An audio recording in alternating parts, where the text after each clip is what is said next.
ఇప్పుడు సమాజంలో ఇంకో కొత్త పిచ్చి సెంటిమెంట్ కూడా తయారైంది. ఎవరైనా గతిస్తే మరణిస్తే ఆ పేరు మీద మొత్తం ఏడాది అని మానేయడం, బాగా సౌకర్యంగా కన్వీనియంట్లీ ఎస్కేపింగ్ అంటారు.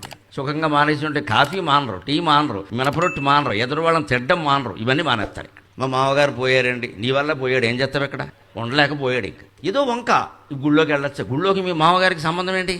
ఎవరికైనా సరే శాస్త్రం చెప్పిన మైల 10 రోజులే ఉంటుందండి. 11వ రోజు శుద్ధి అంటారు. మైల అంటే బ్యాక్టీరియా. దయచేసి ఆలోచించండి, బ్యాక్టీరియా తప్పితే ఏం లేదు. మైల గురించి అంత విచిత్రంగా మాట్లాడాల్సిన అవసరమేం లేదు. ఇక్కడ మైలలో పెళ్లి మాటలు ఎక్కడా లేదండి. మాట్లాడకూడదని 10 రోజులు అంతే.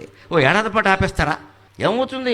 మాట్లాడకూడదు అని ఎవరు చెప్పారు? నిశ్చితార్థాలు పెట్టుకోకూడదు, పెళ్లి చూపులు చూడకూడదు, లేదా పెళ్లి చేసుకోకూడదు. అందుకని మాట్లాడుకుందుకే ఏ శుభమైన మాటలు మాట్లాడుకోకుండా 12 రోజులు గడిపామనుకోండి, అన్ని వంకర మాటలు వ్యాఖ్యానాలు మిగులుతాయి. అందుకే గరుడ పురాణం చదవమని. అదే ఖాళీగా కూర్చుని ఉండలేడు కదా, ఎవడో ఏదో ఒకటి అంటూ ఉంటారు. ఈ చెత్త కంటే అది నయం కదా. అంటే అశుభం పేరు మీద శుభాన్ని పరిహరించడం, శుభం పేరు మీద అశుభాన్ని పరిహరించడం శాస్త్రాల్లో ఎక్కడా లేదండి. భగవద్గీత 12వ అధ్యాయంలో భగవంతుడు స్వయంగా చెప్పిన మాట, యో నృష్యతి నద్వేష్టి నశోచతి నకాంక్షతి శుభాశుభ పరిత్యాగి భక్తిమాన్ యస్సమే ప్రియక. దేనికి ఎక్కువ సంతోషించకుండా, దేనికి ఎక్కువగా దుఃఖపడకుండా, నిమిత్త మాత్రంగా తన పాత్ర ఏదో తాను చేస్తూ ఉండేవాడంటే నాకు చాలా ఇష్టం. శుభానికి అశుభానికి కూడా తాను చేయవలసింది ఏదో చేస్తాడు తప్పితే ఏడుస్తూ కూర్చోడు, లేదా పగలబడి నవ్వుతూ కూర్చోడు, గర్విస్తూ కూర్చోడు.